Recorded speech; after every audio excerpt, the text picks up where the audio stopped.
कितना बड़ा महत्व है, यानी मीडिया का बहुत बड़ा महत्व है। मीडिया को हम लोग अंडर एस्टिमेट कर ही नहीं सकते।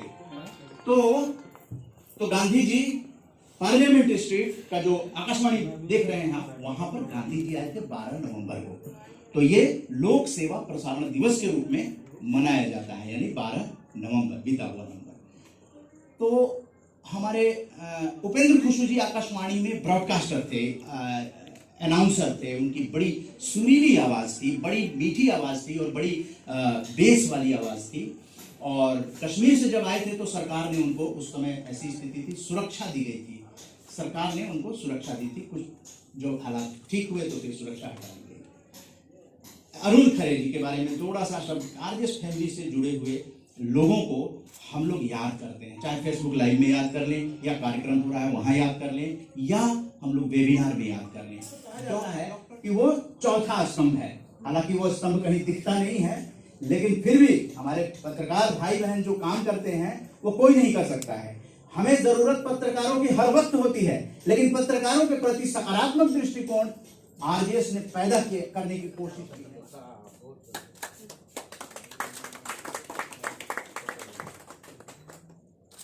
संज्ञान दृष्टि सकारात्मक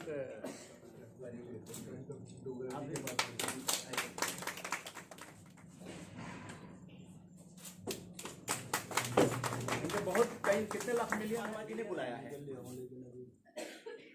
संदीप मारवा जी के यहाँ दूसरा कार्यक्रम होने जा रहा है।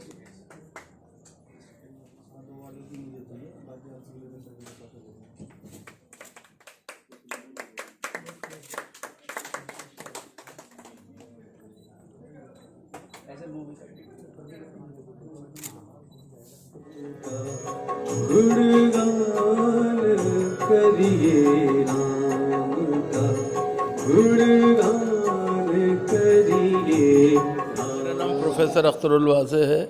मैं खुसरो फाउंडेशन का अध्यक्ष हूँ और जामिया मिल्लिया इस्लामिया में इस्लामिक स्टडीज़ का प्रोफेसर एमरिटस हूँ। जी, क्या आपका? सर, भारत कल आज और कल, ये क्या फाउंडेशन है, क्या आपका यहाँ पर क्या सहयोग है? नहीं, देखिए ऐसा है कि भारत कल भी था, आज भी है और कल भी रहेगा। हमें ये नहीं भूलना चाहिए। लेकिन भारत जो है कल जो था अंग्रेज़ों के अधीन था। हमने 75 साल पहले देश को आज़ादी दिलाई और हासिल की। आज उसका 75 जो हम अमृत महोत्सव मना रहे हैं, और इस अमृत महोत्सव के द्वारा हम ये बता रहे हैं कि 1947 में 14 अगस्त को जहां हिंदुस्तान था, आज उससे बहुत आगे बढ़ चुका है। आज हमारे पास अपनी IITs हैं, अपने एम्स हैं, अपनी यूनिवर्सिटियां हैं, अपनी हर चीज़ हमारे पास है। आज हम अंतरिक्ष तक मार करने की पोजीशन में हैं। हमारा अग्नि पुरुष जो है APJ अब्दुल कलाम जो है, हम उसे राष्ट्रपति बना सकते हैं। आज आधुनिक युग की जो गंगोत्री है वो एंटार्क्टिका में बनी हुई है। तो हमारा हर जगह, जल हो या ज़मीन हो या आसमान हो, हर जगह भारत जो है अपनी जगह बना रहा है। सर, आरजेएस में आपका क्या सहयोग रहता है? लोगों को आप क्या समझाते हैं? देखिए, आरजेएस जो है वो बुनियादी तौर पे उदय मन्ना साहब के नेतृत्व में एक सकारात्मक सोच पैदा करने के लिए अग्रसर है और क्या में प्रयासरत है। हम उसके अंदर उनके बराबर के सहयोगी हैं। चूँकि देश में अगर सकारात्मक होगा तो ही देश आगे बढ़ेगा। याद रखिए, शांति, शक्ति भी शांति भी भक्तों के गीत में है, धरती के वासियों की मुक्ति प्रीत में है। सर, एक लास्ट क्वेश्चन आपसे और करूंगी कि हमारे चैनल के माध्यम से आप जनता को क्या संदेश देना चाहते हैं कि जनता किस तरीके से सहयोग करे इस फाउंडेशन को आगे बढ़ाने में, और क्या कर सकते हैं वो अपने घर से? देखिए, सकारात्मक सोच पैदा करें, उदय मन्ना साहब जैसे लोगों को प्रोत्साहित करें, उनकी सहायता करें, हर तरह से जिस तरह कर सकते हैं, अपने समय के एतबार से, अपने पैसे के एतबार से, अपने प्रयासों के एतबार से वो कोशिश करनी चाहिए। और याद रखना चाहिए कि देश के अंदर जब सकारात्मक सोच होगी, जब ही देश प्रगति जो है उसके मार्ग पर अग्रसर होगा। थैंक जय हिंद, वंदे मातरम। मैं उदय कुमार मन्ना, राष्ट्रीय संयोजक और संस्थापक राम जानकी संस्थान RJS। सकारात्मकता का महामंत्र लेकर हम लोग भारत के कोने कोने में जा रहे हैं और 13 नवंबर 2022 को हम लोग lady Hardinge medical college, Kalawati Saran children's hospital है, ये एशिया का सबसे बड़ा हॉस्पिटल है और यहाँ से सबसे बड़ी बात ये कहना चाहते हैं कि सकारात्मकता का महामंत्र न केवल पत्रकारिता जगत को बल्कि पूरे भारत को एक नया विश्व शांति की कामना कर सकता है। विश्व गुरु बनने का एक कदम सकारात्मकता एक महामंत्र के रूप में अपने और अपनों के साथ काम कीजिए सकारात्मक दृष्टिकोण से। एक उदाहरण देता हूँ कि अगर महिलाओं के प्रति सकारात्मक दृष्टिकोण भारत में आप पैदा कर दिए तो निश्चित रूप से क्राइम जो है वो घट जाएगा।